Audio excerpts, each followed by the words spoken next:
किम विद्या कुलशील रूप विभवई किम दान यज्ञादिभिः। इनसे नहीं होगी भगवत प्राप्ति, इससे हो जाएगी। शरणागत होकर ममता हो गई श्री जी से। अब यहां कह रहे कि देखो इस पर गर्व मत कर लेना।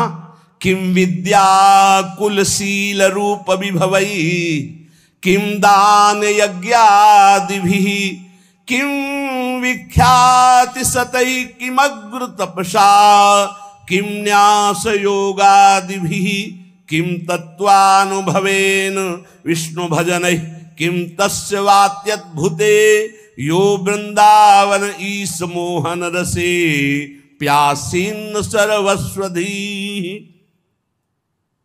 क्या हुआ?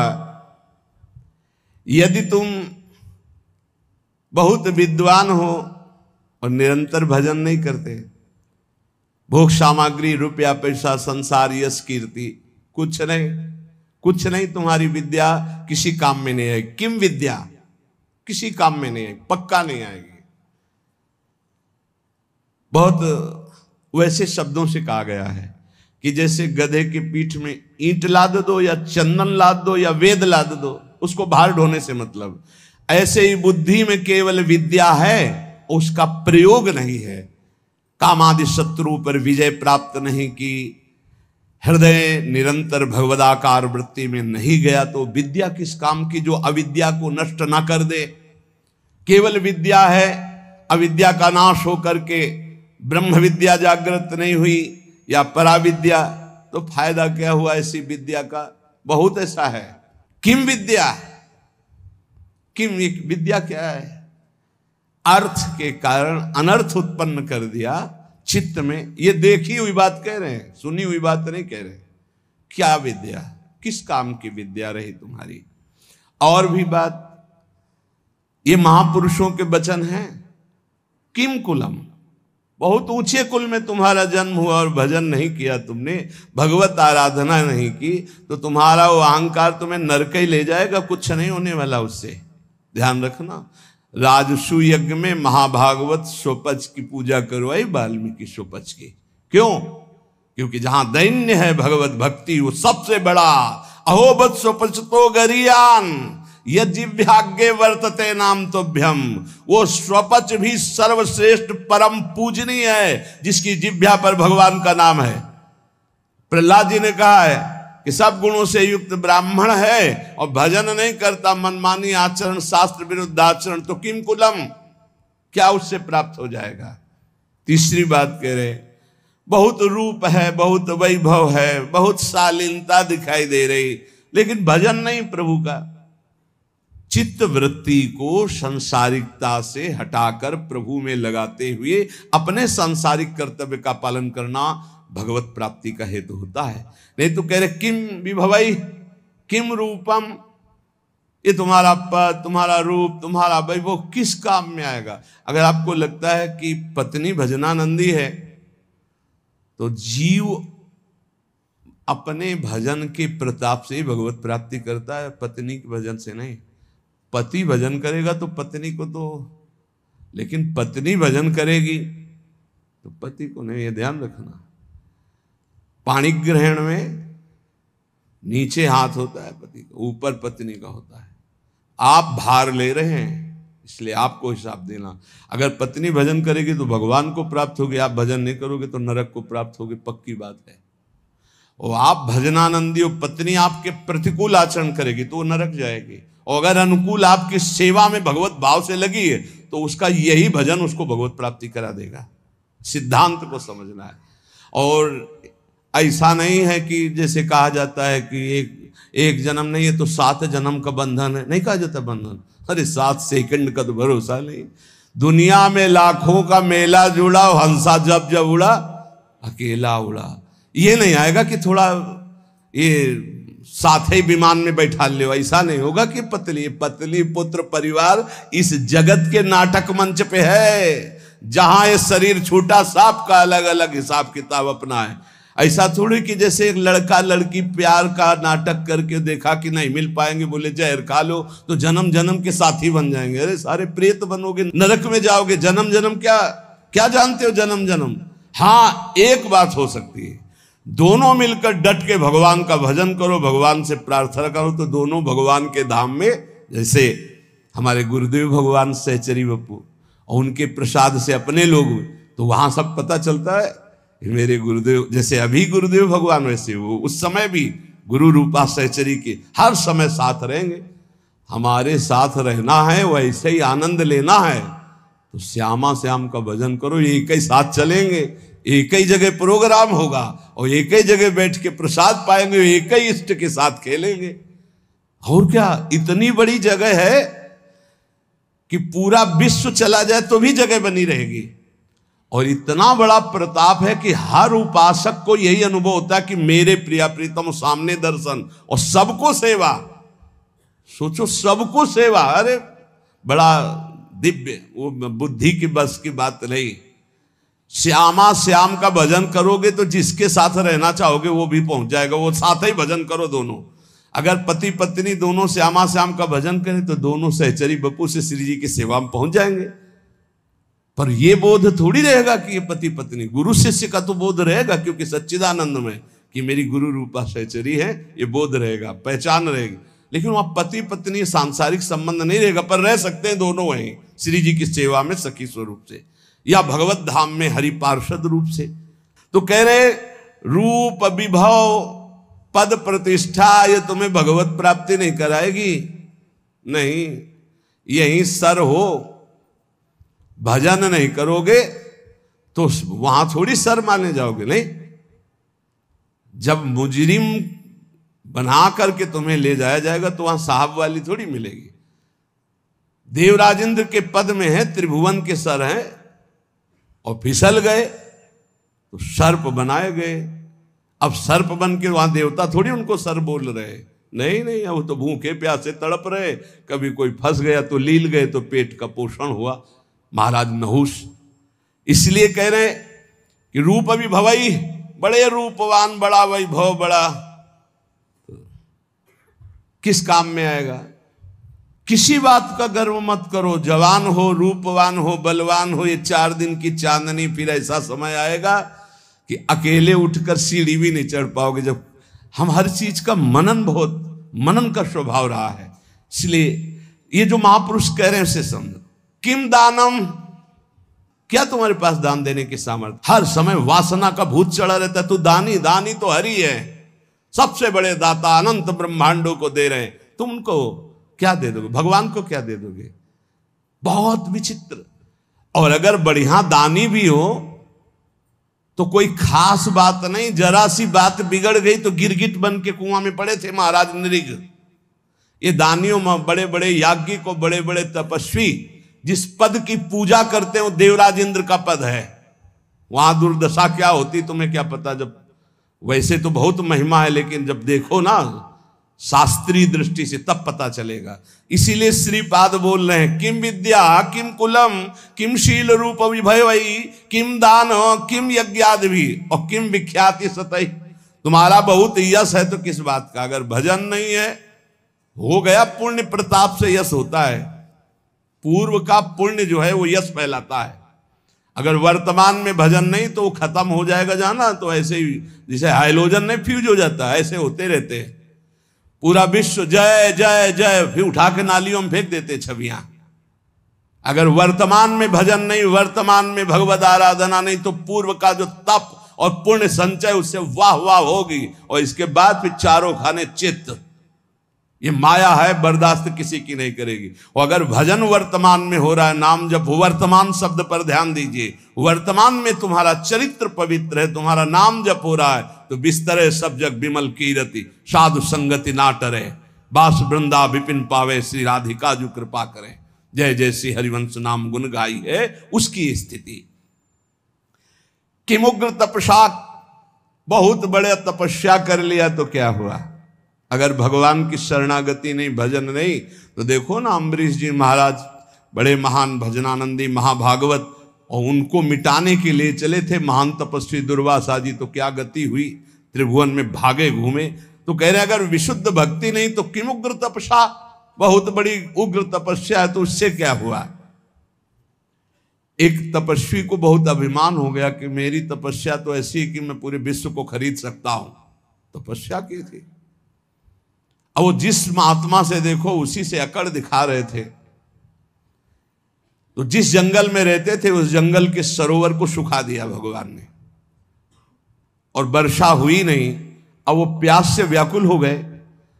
अब भगवान एक साधारण पुरुष का स्वरूप रख के घड़ा एक रखकर, ठंडा जल दूर से दिखाई दे रहा था, नजदीक से निकल। महात्मा ने कहा पानी पिला दो। बोले कुछ देव तब पानी पिला दें, ऐसे क्या? बोले आधी तपस्या दी। जब पी चुके, पूरा जल पी गए, वो घड़े का 2-3 लीटर जो था। आहा, बोले आधी तो ले ली, अब एक घड़ा जल और बताओ, दूसरी ले लो। जब बताना हम लेके आ जाएंगे। तुम तो कह रहे थे पूरी सृष्टि को खरीद लेंगे अपनी तपस्या से, और 2 घड़े जले में बिक गए तुम्हारी सारी तपस्या। क्या रहा तुम्हारे? तुमको क्या अहंकार नहीं? ये वायु, ये अग्नि, ये जल, ये पृथ्वी, ये तुम्हारा पोषण कर रही। अहंकार मत करो, उसी से तुम्हारा शरीर बना है, उसी से तुम तप कर रहे हो। तो भगवान की जय जयकार करो, अहंकार करने की जरूरत नहीं। तुम्हारा जितना तप है 2 घड़े जल में बिक गया। एक बड़े तपस्वी थे और एक शांत चित्त भजनानंदी महात्मा, तो गंगा पार कर रहे थे नाव में बैठकर शांत चित्त। अब उनके साथ बहुत से शिष्य थे जो उनके सेवा परिचर्या में थे। ये बात देखकर एक तपस्वी महात्मा अपमान करने के लिए खड़ाऊ पहनकर गंगा जी में ऐसे साथ साथ चलने लगे। तो जो अज्ञानी जन थे हो गए, वाह भाई महात्मा हो तो ऐसा, क्या महात्मा खड़ाऊ पहनकर गंगा जल से निकल रहा है। जब पार गए तो उन महात्मा जी बिल्कुल उदास, जो नाव में बैठे थे, हो गए। उन महात्मा से कहा, ए महात्मा, क्या है भीड़ बटोरे घूम रहे हो, कोई तप है तुम्हारे अंदर? कुछ नहीं बोले हो। तपस्वी होकर के नाव में बैठ करके आ रहे हो, कुछ नहीं बोले। नाविक से बात की उन महात्मा, भैया प्रति सवारी कै रुपया होता है? बोले 2 रुपया। हम अपने शिष्यों से कहा सब गिन करके मेरा भी 2 रुपया दे दो। 2 रुपया दिया। जब सब चले गए तो उन महात्मा से कहा, रुको महात्मा, जिन गंगा जी को भगवान शंकर ने सम्मान के लिए अपने मस्तक पर रखा, उन गंगा पर पादुका से चलकर अपने तप के प्रभाव से सारे तप को नष्ट कर लिया। जो तूने सारे जीवन का तप नष्ट करके पार किया, वो 2 रुपये में पार कर लिया। वो 2 रुपये में पार। ये अगर तपस्या का अहंकार हो जाए तो 2 कौड़ी की तपस्या हो जाती। श्रीपाद कह रहे हैं कि मुग्र तपसा और न्यास योगादि भी। और एक बात कह रहे, क्या हुआ तत्व ज्ञान? तत्व बोध होना अलग बात है, क्या हुआ तत्व ज्ञान हुए? यदि भगवान से आपका चित्त नहीं जुड़ा तो तत्व ज्ञान बघार लो, केवल उससे कोई आत्मानंद की अनुभूति थोड़ी हो जाएगी। तत्व ज्ञान होना अलग बात है, तत्व बोध होना अलग बात है। तत्व ज्ञान की चर्चा कर लेना अलग बात है, तत्व बोध होना अलग बात है। फिर आगे कह रहे, ये बड़ा सूक्ष्म विषय है। अगर आप किसी लोकांतर की चाह के लिए भजन करते हैं, वो भी महत्वपूर्ण नहीं है। महत्वपूर्ण है प्रेम प्राप्ति के लिए। हमें प्रभु से प्रेम। सच्चे भजनानंदी का स्वरूप क्या होता है?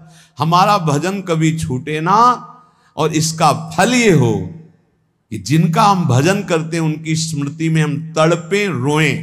ये खास बात। इसीलिए यहां कह दिया किम विष्णु भजनई, क्या किसी लोकांतर के सुख की चाह करके भजन करना। यदि आपको वृंदावन ईश मोहन रसे प्यास सीन सर्वस्वधीह, यदि आपकी बुद्धि वृंदावन के ईश श्यामा श्याम के प्रेम में मत वाली नहीं हुई तो कुछ प्राप्त नहीं हुआ।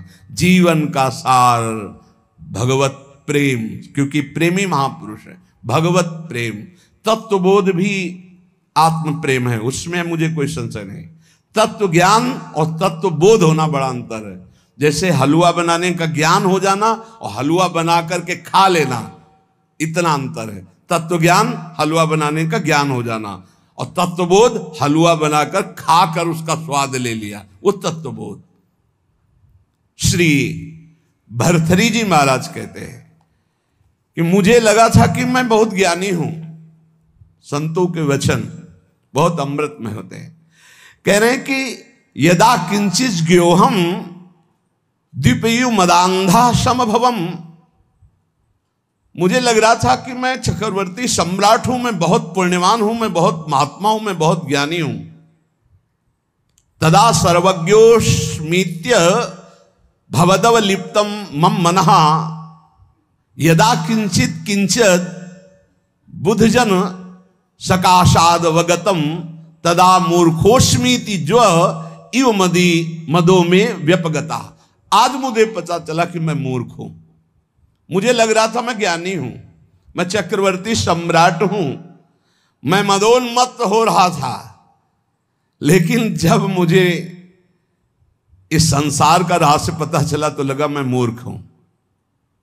सुना चुके हैं भर्तृहरि जी का यहां जो परिवर्तन हुआ उनके जीवन का। भर्तृहरि जी के मन में एक बात थी कि संसार का सबसे बड़ा सुख क्या है, बोले काम सुख।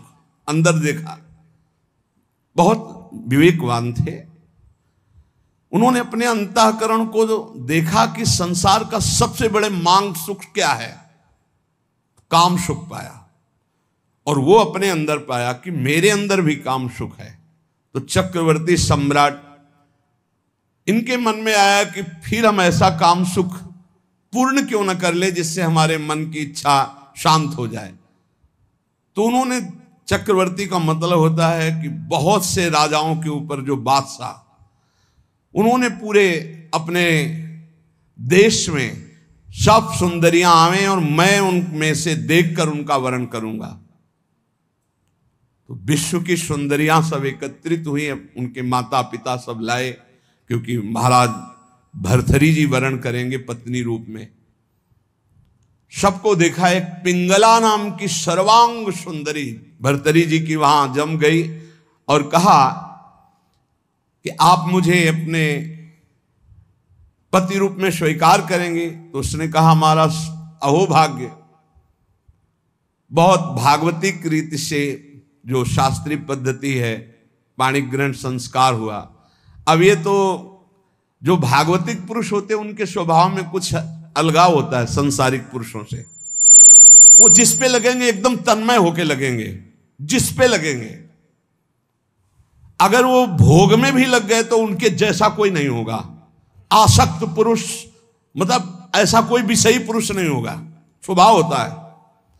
रूप में आसक्त हो गए तो ऐसे आसक्त हो गए ऐसा कोई संसार में नहीं होगा। भोग में आसक्त हो गए तो ऐसा कोई दूसरा नहीं होगा। और विरक्त हो गए तो ऐसा कोई दूसरा विरक्त, मतलब उनका एक स्वभाव होता है। जैसे पत्नी में आसक्त हैं तो छाता लेकर बाजार वो स्वयं नहीं जा सकते क्योंकि अदर्शन हो जाएगा। तो पत्नी चल रही सीधे में, वो चल रहे उल्टा में, संसार हंसे तो हंसा करे हर समय पत्नी के मुख में, दृष्टि पत्नी के मुख में। वही महाभागवत हुए, क्या नाम, धनुर्दास जी, क्या नाम था, धनुर्दास जी नाम था। बहुत बड़े महापुरुष हुए फिर, क्योंकि वो सीधा आसक्ति रंगनाथ जी से।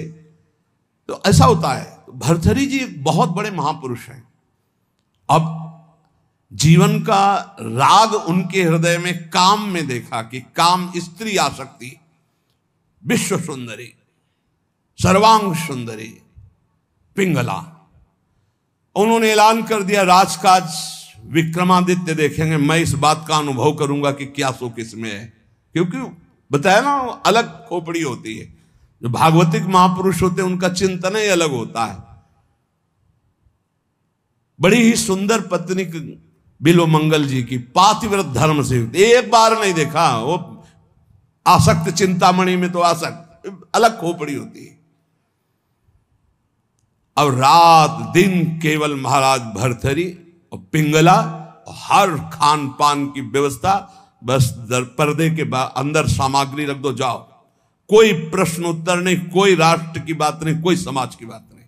ये अनुभवी जैसे वैज्ञानिक नहीं होते कि जब जिस विषय का शोध करना होता है तो बस उसी में पूरा चित्त लगा देते हैं। समय कट रहा था और मन की चाल होती नवम नवम नवम। मन कभी एक में रमण करने के लिए बहुत काल तक राजी नहीं होगा, उसकी चाल होती नवम नवम भोग। एक दिन पिंगला अपने महल के पीछे की खिड़की खोल करके ऐसे ही देख रही थी तो देखा अश्वपाल, हजारों घोड़ों की देख रेख करने वाले सेवकों का स्वामी, हष्ट पुष्ट ऐसे। अचानक दृष्टि उसकी पड़ी तो उसने से नमन किया, क्योंकि महारानी देखते ही आसक्त हो गई पिंगला। अब विचार कीजिए, चक्रवर्ती सम्राट महाराज भर्तरी से भला वो अश्वपाल किस योग्य, चित्त पूरा आसक्त। अब मिलन शुरू हो गया और राज काज विक्रमादित्य को दे दिया था। विक्रमादित्य बहुत प्रवीण थे। उन्होंने कहा कि शास्त्र प्रमाणित किसी का भी मन कभी भी कहीं भी विचलित हो सकता है, इसलिए मेरे भाई इस समय शुद्ध में नहीं है, इसलिए गुप्तचर रूप से दास दासियां हर समय तैनात कि कहीं हमारे महाराज को किसी भी तरह की हानि ना हो जाए। सूचना मिली कि हानि प्रारंभ हो चुकी है। एक अश्वपाल एकांत में महारानी से मिलता है। महाराज दिन में शयन करते हैं, उस समय वो मिलती है। पूरी बात पक्की जब देख ली तब भर्तरी जी को सूचना दी कि महाराज विक्रमादित्य आपसे मिलना चाहते हैं। बहुत प्रवीण थी पिंगला, तुरंत समझ गई। हमें लगता है हमारी बात उन तक पहुंच गई। तो उनका महाराज, मैं आपके भाई की एक बात कहना चाहती हूं कि उनकी दृष्टि हमारे ऊपर बहुत गलत है। तो उनका महल से तो निकलती नहीं, गलत कैसे हो गई? तो उनका खिड़की पे खड़ी थी, वो घोड़ों की देख रेख करने वाले अश्वपाल के पास गए थे, वहां से मुझे देखा तो फिर मुझे बुलाया, मैं उनसे गए, उनके पास गई। उनका इरादा ठीक नहीं था, इसलिए हमने कुछ कड़वे वचन कहे, क्षमा करें आपके भाई हैं लेकिन उनकी आदत बहुत खराब है। तो उनका ऐसा विक्रमादित्य कर सकता है? जान न जाए, ये भगवान की माया विचित्र है। विक्रमादित्य है, बोले भ्राताश्री आपके साथ छल हो रहा है। बोले हाँ मुझे पता है छल हो रहा है, तुम्हारे जैसा नीच भाई होगा तो छल क्यों? यही बताने आए हो ना कि पिंगला आचरणहीन है। भाई आपको पता है? बोले पता है हमें कि तू आचरणहीन है। मेरा आदेश है कि ऐसे भाई को नगर से निष्कासित कर दिया जाए, कभी हमारे नगर में मुंह मत दिखाना। इतने आसक्त थे पिंगला पे भर्तरी जी महाराज। विक्रमादित्य कुछ बोल ही नहीं पाए कि ये क्या। बड़े बड़े जो मंत्री थे उन्होंने बोलने की हिम्मत नहीं रह गई कि जब भाई के प्रति ऐसा, इनका तो कोई नहीं बोल पाया और निकाल दिए गए। पर मंत्रियों ने उनको सुरक्षित रखा। एक दिन जब असलियत का पता चलेगा तब ये रोएंगे, उसी समय मैं आपको सामने पेश करूंगा। अब भगवान कोई ऐसा ना सोचे कि पाप कर्म दबा रहेगा, वो ऊपर उठता है, अपना प्रभाव दिखाता है। एक नगर का ब्राह्मण गरीब तपस्या कर रहा था महाराज देवराज इंद्र की मंत्र से, उनकी इस बात के लिए कि मुझे धन मिले, मैं गरीब हूं, जिससे हमारा परिवार सुखी हो जाए। बहुत तप किया तो देवराज इंद्र प्रकट हुए, कहा ये अमर फल लीजिए, और अंतर ध्यान हो गए। वो बात करे करते रहे, अंतर ध्यान। तो उनका अमर फल लेके क्या करूं, वैसे दरिद्र गरीब ब्राह्मण अमर होकर के क्या करूंगा। तब विचार आया कि अगर ये अमल फल महाराज भर्तरी को पवा दे तो धर्मात्मा वीर राजा वो अमर रहेगा, हमारे देश की सुरक्षा होगी और मुझे धन मिल जाएगा। ये अच्छा लगा। वो गए, महाराज की जय जयकार। पहले राजाओं के दरबार में या महल में ब्राह्मणों के लिए, ऋषियों के लिए, महात्माओं के लिए निषेध नहीं था, उनके लिए नहीं था कि हम आज्ञा लेकर आए। अंदर प्रवेश किए, नजदीक दासी ने कहा कि कोई विप्र देवता पधारे। उठकर प्रणाम किया, कैसे आगमन हुआ, आज्ञा कीजिए। उनका प्रभु मुझे ये तपस्या के द्वारा अमर फल मिला है और ये मैं आपको पवाना चाहता हूँ, इसके बदले में धन चाहता हूँ। आदेश कर दिया जितना इनको धन चाहिए दे दिया जाए। अमर फल लिया और विचार किया मैं खा के क्या करूंगा अमर होके, क्योंकि मेरी आसक्ति तो पिंगला पे है। पिंगला से कहा तुम अमर फल खा लो, जब तक मैं जीवित रहूंगा तब तक तुम्हें देखता रहूंगा। पिंगला ने कहा ऐसे थोड़ी अमर फल खाया जाता है, स्नान करके मंत्रानुष्ठान करके लाओ हमें। तो उनका नहीं, पालो मेरे सामने। बोले तो इतना विश्वास नहीं है। अब बस प्यार में तो दम होती है, नहीं विश्वास पक्का है तो भाई आप निश्चिंत रहिए। पिंगला ने सोचा मैं क्या करूंगी खा के, मेरा दोस्त अगर पालेगा अश्वपाल वो बढ़िया। एकांत में मिली अश्वपाल को, क्योंकि कांटा विक्रमादित्य थे, वो तो नगर निष्कासित हो गया, बिल्कुल स्वतंत्रता थी। महाराज इस रास्ते से बेशुद्ध थे। और अश्वपाल ने उस अमर फल को लिया तो उसने विचार किया कि मैं क्या करूंगा। और महाराज की नृत्यांगना ऐसी सुंदर थी जिससे आसक्ति थी। मिला और कहा देखो ये अमर फल मुझे मिला है, आप पालोगी तो जब तक मैं जीवित रहूंगा आपको देखता रहूंगा, मिलता रहूंगा। ठीक है। नृत्यांगना ने सोचा जिसके दरबार की मैं नृत्यांगना हूं, अगर वो महाराज अमर रहेंगे तो हमारा जीवन सार्थक रहेगा और महाराज मुझे बहुत सम्मान देंगे जब मैं अमर फल दे दूंगी। उसने प्रार्थना करवाई कि आपके दरबार की नृत्यांगना मिलना चाहती है आपसे। बुला लिया, कहा महाराज ये अमर फल। महाराज ने कहा तुझे अमर फल कहां से मिला, ये अमर फल सत्य बोल तुझे कहां से मिला। महाराज मुझे तो अश्वपाल ने दिया, मेरा वो दोस्त है, मेरा मित्र है उसने। और उस समय पिंगला वहां नहीं थी। तुरंत अमर फल लिया और बोले तुम्हें जो संपत्ति चाहिए हम देंगे, कल हम दरबार में आते हैं। दरबार में गए, सब सभा एकत्रित, वर्षों के बाद आज दरबार में आए थे। तब उन्होंने कहा बुलाया जाए जिसको अश्वपद, जो घोड़ों की सेवा में आया। सत्य बोला तो तुझे माफ कर देंगे। बोल इस फल को पहचानता है? हाँ सर, यह अमर फल है, तुझे कैसे मिला? सत्य बोलना, अगर झूठ बोला तो उनका अगर हमारे प्राण माफ किए जाएं तो बिल्कुल सभा में कहता हूं कोई दंड नहीं मिलेगा। उनका महारानी पिंगला ने दिया है। ठीक है, जाओ बुलाओ पिंगला। अब वो तो सज धज के आ रही थी कि आज दरबार में पार्श्व में विराजमान होंगी सिंहासन। गए कटघरे में खड़ी हो करो ऐसा। और तलवार निकाला और कहा देखो मेरे देश के विप्र ने तपस्या की थी, अमर फल दिया था, इनको पवाया था, ये अमर है और मैं काटूंगा, ये मरेगी नहीं। ये अरे महाराज क्यों, क्या तुझे अमर फल पर विश्वास नहीं? सर झुका दे। कहां है वो अमर फल? सत्य बोल तो तुझे माफ करो। बोले अश्वपाल को दिया था। क्या मेरे से श्रेष्ठ है अश्वपाल? मैं चक्रवर्ती सम्राट भर्तरी तेरे योग्य नहीं रहा? धिक्कार है ऐसी बात। तभी कह रहे यदा किंचित व्योहम द्विपयु मदांधा संभवम। मैं मदांध हो गया था, अपने को ज्ञानी समझता था, अपने को बलवान समझता था, अपने को राजा समझता। उसी समय भर्तरी जिनका धिक्कार है। मैं चक्रवर्ती सम्राट, मुझसे पिंगला तृप्त नहीं, पिंगला से अश्वपाल तृप्त नहीं, अश्वपाल वैश्या से प्रेम करता। धिक्कार है। कहां प्यार है, कहां अपनापन है। और मुकुट उतार के रखा और कहा कि आज अगर विक्रमादित्य होते तो मुझे ये चिंता नहीं होती कि मेरे राज्य का क्या होगा। तब मंत्रियों ने कहा आप महाराज निश्चिंत रहें, व्यवस्था पूरी, विक्रमादित्य सुरक्षित है। तो उनको यहां विराजमान करो, मैं एक क्षण भी ऐसे प्रपंच में नहीं टिकूंगा।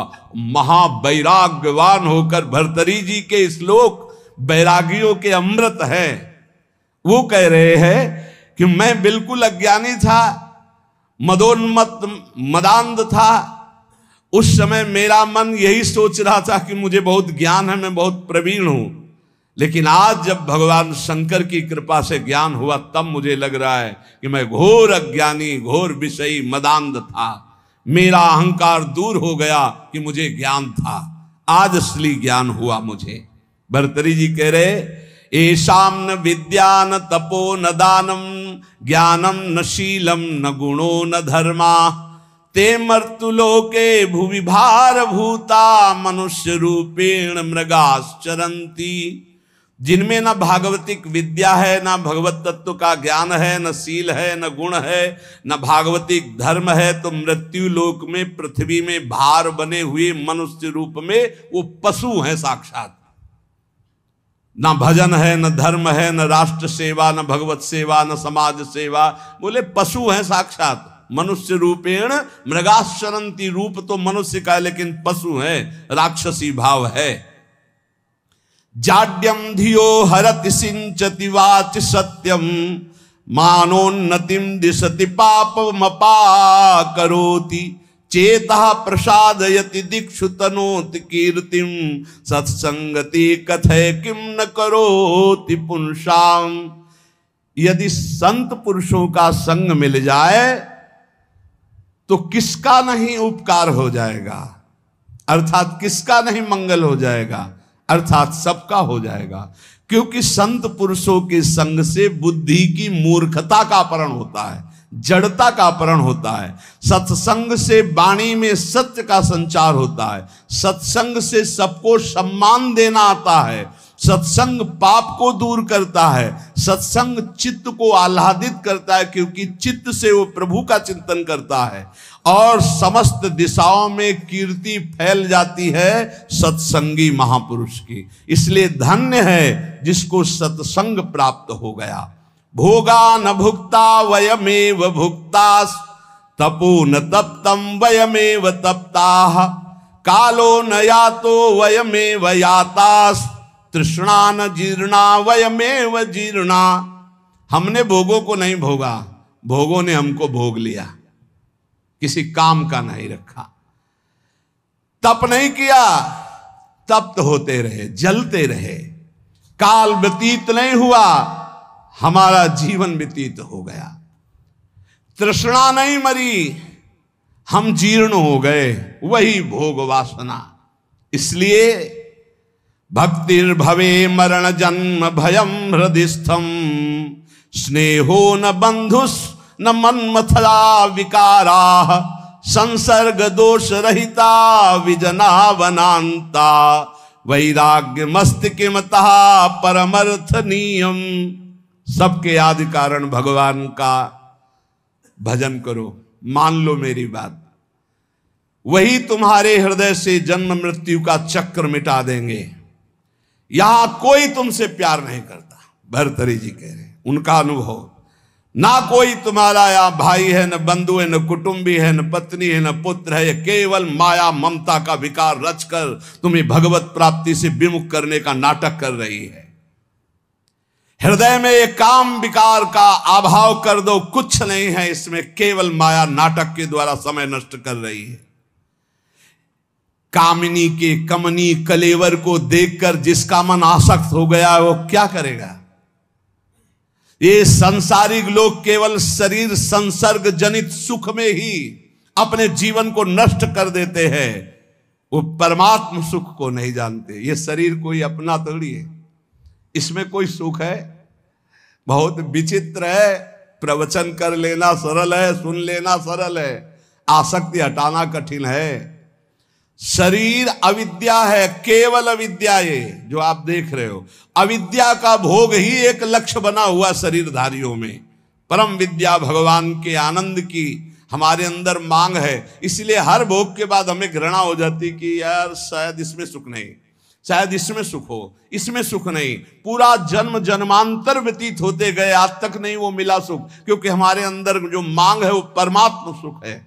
परमात्म सुख प्राप्त करने के लिए मानव जन्म मिला है। इसीलिए श्री भर्तरी जी कह रहे हैं, अगर सुख है तो राग रहित होकर वैराग्य में सुख है। जब तक शरीर स्वस्थ है तब तक भगवत प्राप्ति का उपाय कर लो, नहीं धोखा हो जाएगा। यावत् स्वस्थमिदं कलेवर गृहम, यावच्च दूरे जरा, यावच्चेन्द्रिय शक्तिर प्रतिहता, यावच्छयो नायुषः, आत्मश्रेयसि तावदेव विदुषा कार्यः प्रयत्नो महान्, प्रोद्दीप्ते भवने च कूप खननम प्रत्युद्यमः कीदृशः। भर्तरी जी महाराज कह रहे, जब तक तुम्हारा शरीर जवान है, स्वस्थ है, आप भजन कर लो। बुढ़ापा में भजन नहीं कर पाओगे, बुढ़ापे में भजन नहीं होता, प्रपंच होता है। प्रपंच जीवन भर प्रपंच किया तो बुढ़ापे में प्रपंच ही। बूढ़े तोता को कुछ नई चीज नहीं सिखा सकते। एक लाया गया था तोता, तो जैसे को राधा, तो राधा नहीं बोलेगा, उसको जो सिखाया गया था वो बूढ़ा तोता उतना ही बोलता था बस। जैसे मिट्ठू तो कहेगा मिट्ठू, राधा नहीं बोलेगा, क्योंकि सिखाया नहीं गया ना।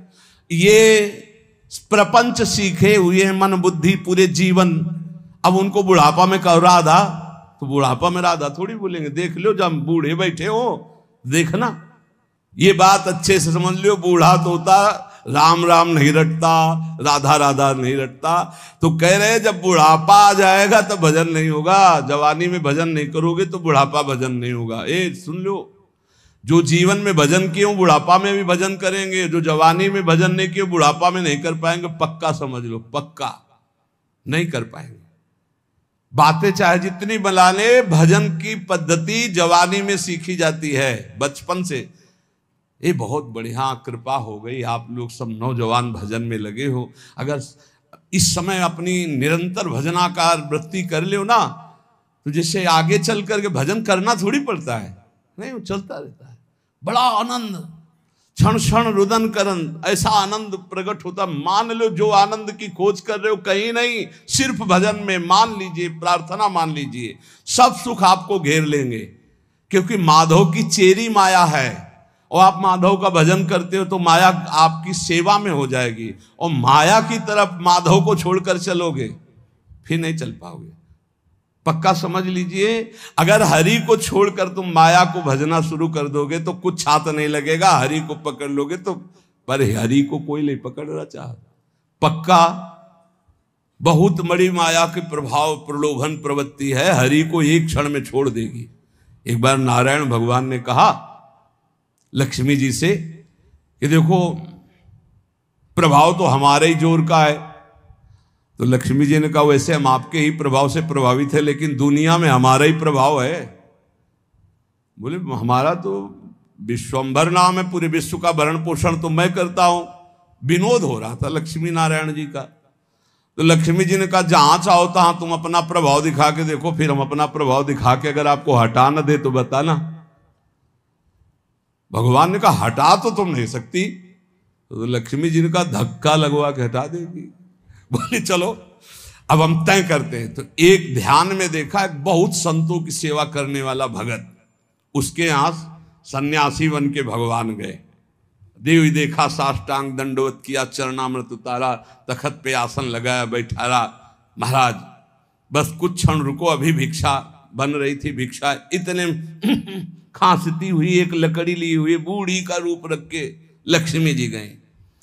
बच्चा कुछ भोजन मिलेगा? हाँ माता जी, स्वामी जी बैठे, अभी भोजन बन रहा है, बस स्वामी जी को पवाया आपको। भगवान नारायण मुस्कुराए, माता जी को जमीन में बैठाला गया, स्वामी जी तखत। मुस्कुराए ला भगवान की, देखा ना आदर तो हमारा ही हो रहा है। लक्ष्मी जी का चुप रहो भी थोड़ी देर।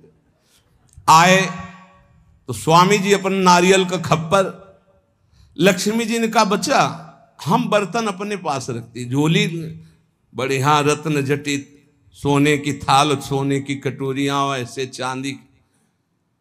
भगत ने सोचा मैया ऊपर ऐसे देखने में बूढ़ी बाढ़ी लगती है तो कितना कीमती सामान है, पर भाई हो सकता है बड़े घरों की हो, अपना ऐसे परोसा सब। अब स्वामी जी की तरफ तो दृष्टि, माता जी लाओ माता जी बर्तन धो के हम आपको दे दें। बोले नहीं बेटा, एक बार जिस बर्तन में पाते हम दोबारा उसमें पाते नहीं, और ये तुम ही रख लो। अरे बोले माता जी बड़ी कृपा, पर बोले बेटा आज रात रुक। अब माता जी जिंदगी भर रुको, आपका घर है। पर बोले जहां सन्यासी रुकते हैं वहां में, ए स्वामी जी आप चलो। बोले नहीं बेटा रात तो रुक ले। बोले नहीं, देखो स्वामी जी मतलब समझ जाओ आप बस हो गई हमारी श्रद्धा। लक्ष्मी जी मुस्कुरा के प्रभु इशारे से और आगे बढ़े, इशारा कर देंगे तो धक्का मार के निकाल देगा आपको। तो बोले नारायण नारायण, अच्छा भाई चलते हैं हम। और जो ही गए सो लक्ष्मी जी गायब। भला नारायण के बिना लक्ष्मी जी, लक्ष्मी जी का स्वयं का वाहन उल्लू है, उल्लू बना दिया उसको। ना वो बर्तन रह गए और ना वो बुढ़िया रह गई। समझ लो नारायण को भी धक्का लगवा दे ऐसी माया है। भर्तरी जी कह रहे जब तक शरीर स्वस्थ है, यावत स्वस्थ मिदम कलेवरम यावत च दूरे जरा, तुम्हारा बुढ़ापा दूर है तभी तक तुम भजन कर लो। कहीं ऐसा ना हो कि आग लगने पर कुआं खोदना मूर्खता जैसे कही जाती है, ऐसे काल भगवान तुम्हारा सर्वस्व नाश कर दे और तुम भगवान का भजन नहीं कर पाए तो तुम्हारा जीवन व्यर्थ चला जाएगा। इसलिए सब ये सत्संग जो सुनाया जा रहा है उसका सार है, कोई तुम्हें प्यार नहीं करता, यहां कोई तुम्हारा नहीं, एकमात्र श्री भगवान का आश्रय लेकर सबकी सेवा करो। जो तुम्हें कर्तव्य कर्म मिला, तुम किसी के पति हो, किसी के पुत्र हो, किसी के परिवार के कोई सदस्य हो, अपने धर्म का पालन करो, सब में भगवत भाव करो, नाम जप करो, इसी से भगवत प्राप्ति हो जाए।